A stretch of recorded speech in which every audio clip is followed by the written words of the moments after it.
இன்றைக்கி நம்ம மார்க்கெட் போயிருந்தோங்க. அரசாணிக்கானா நான் இது வரைக்கும் நல்ல ஒரு பெரிய சைஸாக பார்த்துருக்கேன். ரெண்டாவது இந்த ஸ்கின் பார்த்திங்கன்னா க்ரீனிஷ் அரசாணிக்கா அது மாதிரியும் பார்த்துருக்கேன். இன்றைக்கி நம்ம கண்ணில் ஒரு சின்ன மினியேச்சராட்டம் குட்டி அரசாணிக்கா இருந்துச்சு. நான் கூட ஏதோ பிஞ்சில் தான் பறிச்சுட்டாங்களோ போல இருக்குது அப்படின்னு நினச்சா அவர் சொன்னார், இது ஒரு மினியேச்சர் வெரைட்டியாட்ட, இது ஒரு ப்ரீடு தாங்க அப்படின்னு சொன்னாங்க. நல்லா இருக்கே, நம்ம புதுசாக பார்த்துருக்கோம் சொல்லிட்டு நான் வாங்கிட்டு வந்திருக்கேன். நீங்கள் இது போல் குட்டி அரசாணிக்கா பார்த்துருந்தீங்க செஞ்சுருந்தீங்கன்னா கமெண்ட் செக்ஷனில் மறக்காமல் போஸ்ட் பண்ணுங்க. நம்ம இன்றைக்கி அந்த அரசாணிக்கா வச்சு சூப்பரான ஒரு பொரியல் ரெசிபி தாங்க பார்க்கலாம் நம்மளோட ஸ்டைலில்.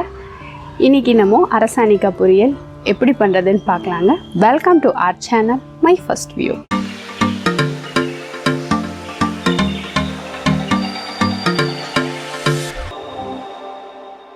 இங்கே பார்த்தீங்கன்னா எவ்வளோ க்யூட்டாக இருக்குது. மஞ்சள் பூசணி மினியேச்சராக இருக்குங்க. இது இந்த டைப் ப்ரீடான்னு எனக்கு தெரியாது.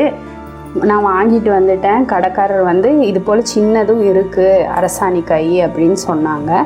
இப்போ இதில் நம்ம ஒரு பொரியல் ரெசிபி தான் பார்க்க போகிறோம். அதுக்கு முன்னாடி நம்ம இதை கட் பண்ணிக்கலாம்.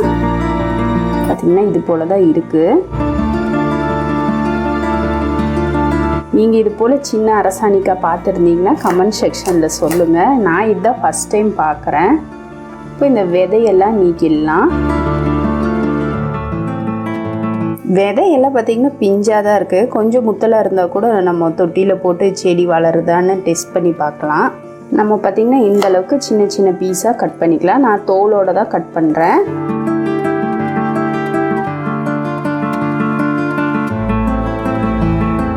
சின்ன சின்னதாக கட் பண்ணியிருக்கோம். ரொம்ப சின்னதாக இல்லாமல் 1 இன்ச் அளவுக்கு இது போல் கட் பண்ணி வச்சுருக்கோம்.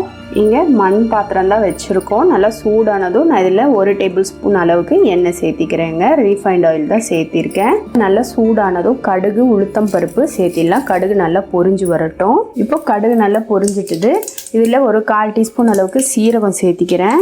அடுத்ததான் இஞ்சி பார்த்திங்கன்னா நீல வாக்கில் கட் பண்ணது ஒன்று சேர்த்திடலாம். பார்த்திங்கன்னா ஒரு 1/2 இன்ச் அளவுக்கு சேர்த்துனா போதும். அடுத்ததாக கருவேப்பிலையும் சேர்த்திடலாம். கூடவே சின்ன வெங்காயம் பார்த்திங்கன்னா ஒரு 10 வெங்காயம் அளவுக்கு நீல வாக்கில் கட் பண்ணியிருக்கோம், அதுவும் சேர்த்திடலாம். சேர்த்திட்டு நல்லா வதக்கி விட்டுறலாங்க.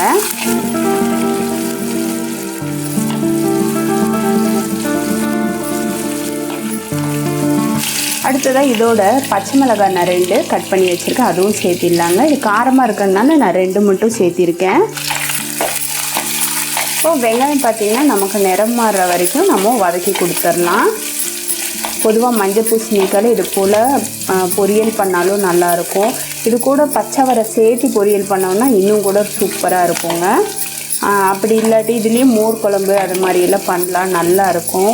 அவியல் பண்ணலாம், அதுவும் சூப்பராக இருக்கும்.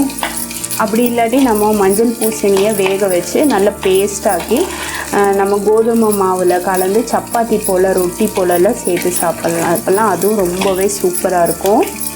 இப்போது வெங்காயம் பார்த்திங்கன்னா நிறம் மாறிடுச்சு. இப்போது இதில் நம்ம கட் பண்ணி வச்சுருக்க இந்த அரசாணிக்காவை சேர்த்துடலாங்க. இப்போ அரசாணிக்காவை சேர்த்து நல்லா கலந்து விட்டுறலாம். இது பார்த்திங்கன்னா வேகிறதுக்கு ரொம்ப நேரம்லாம் பிடிக்காது. ஒரு 5லேருந்து 10 நிமிஷம் வரைக்கும் தான். ரொம்ப ஓவராக குக் பண்ணிட்டோன்னா நமக்கு குழஞ்சி போயிடும், நல்லா இருக்காது. இப்போ இதுக்கு தேவையான அளவு உப்பு இப்போவே சேர்த்திடலாங்க. மறக்காமல் இஞ்சி சேர்த்திக்கோங்க, அது ரொம்பவே முக்கியம். அதுதான் உங்களுக்கு அந்த டேஸ்ட்டு நல்லா எடுத்து கொடுக்கும் நமக்கு. அடுத்ததாக ஒரு சிட்டிகை அளவுக்கு மட்டும் நான் இங்கே பெருங்காயத்தூள் சேர்த்திக்கிறேன். கூடவே கொஞ்சமாக மஞ்சள் பொடி ஒரு சிட்டிகை அளவுக்கு சேர்த்திடலாம். இப்போ இது எல்லாத்தையும் நல்லா கலந்து விட்டுடலாங்க.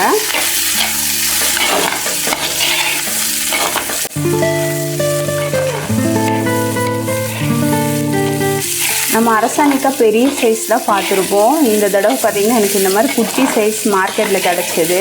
எனக்கே ஆச்சரியமாக இருந்தது, வித்தியாசமாக இருந்தது. ஏன்னா நான் இதான் ஃபஸ்ட் டைம் இது போல் பார்க்குறேன். இப்போது இதுக்கு தேவையான அளவு தண்ணி சேர்த்துடலாம். அதாவது மூழ்கிற அளவுக்கெல்லாம் தேவையில்லை. ஒரு 1/4 கப் 1/2 கப் அளவுக்கு மட்டும் தண்ணி சேர்த்திடலாம். ரொம்பவும் தண்ணி சேர்த்திட்டோம் அப்படின்னா நமக்கு குழஞ்சி போயிடும், நல்லா இருக்காது. இப்போ இதை மூடி போட்டு வேக வைக்கலாம். இது பார்த்திங்கன்னா நம்ம விசிலெல்லாம் வச்சிடக்கூடாது, இல்லாட்டி குழஞ்சி போயிடும். அதுக்காக தான் நான் திரும்ப திரும்ப சொல்லிகிட்டே இருக்கேன். இப்போ நம்ம ஓப்பன் பண்ணி பார்க்கலாங்க. பார்த்திங்கன்னா தண்ணியும் நல்லா வத்திடுச்சு. சேம் டைம் பாருங்கள் நமக்கு அரசாணிக்காயும் நல்லா குக் ஆகிட்டுருக்கு. கட் பண்ண வருது பாருங்கள், நல்லா குக் ஆகிருக்கு. கிழங்காட்ட குக் ஆகிருக்கு, ஓவர் குக் ஆகலை, கரெக்டான லெவலில் குக் ஆகிருக்கு. தண்ணி அதுக்கு தான் அதிகமாக சேர்க்க வேண்டாம்னு சொன்னது. கொஞ்சமாக லைட்டாக தண்ணி இருக்குது. இப்போ ஃப்ளேமை ஹை பண்ணிடலாம்.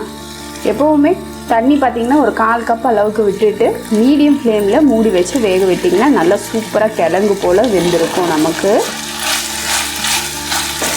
இதில் உங்களுக்கு லைட்டாக ஸ்வீட்டுன்னு பண்ணால் பிடிக்கும் அப்படின்னு நீங்கள் நினச்சிங்க அப்படின்னா கொஞ்சமாக சின்னதாக வெல்லம் சேர்த்திக்கோங்க. நான் இன்றைக்கி இதில் கொஞ்சமாக கரும்பு சர்க்கரை சேர்த்திக்கிறேன். ரொம்ப அதிகமாக சேர்க்க கிடையாது, லைட்டாக தான் சேர்த்திருக்கேன். சேர்த்து நல்லா கலந்து விட்டுடலாம்.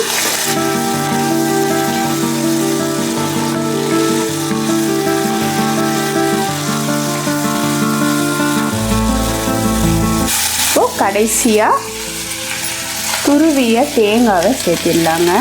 நல்லா தாராளமாக சேர்த்திடலாம்.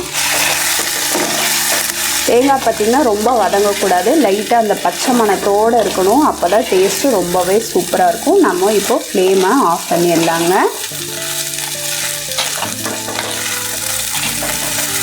கடைசியாக கொஞ்சமாக கொத்தமல்லி தழையை தூவிடலாங்க. அவ்வளோதாங்க, டேஸ்டியான சூப்பரான அரசாணிக்காய் பொரியல் நம்மளோட ஸ்டைலில் ரெடி ஆகிடுச்சு. உங்களுக்கு இந்த மினியேச்சர் அரசாணிக்காய் பொரியல் ரெசிபி பிடிச்சிருந்தால் லைக் பண்ணுங்கள், ஷேர் பண்ணுங்கள். மறக்காமல் மை ஃபர்ஸ்ட் வியூவை சப்ஸ்கிரைப் பண்ணவும், பெல் ஐக்கான் கிளிக் பண்ணவும், உங்களோட ஃபீட்பேக் கமெண்ட்டை கமெண்ட் செக்ஷனில் போஸ்ட் பண்ணவும் மறந்துடாதீங்க.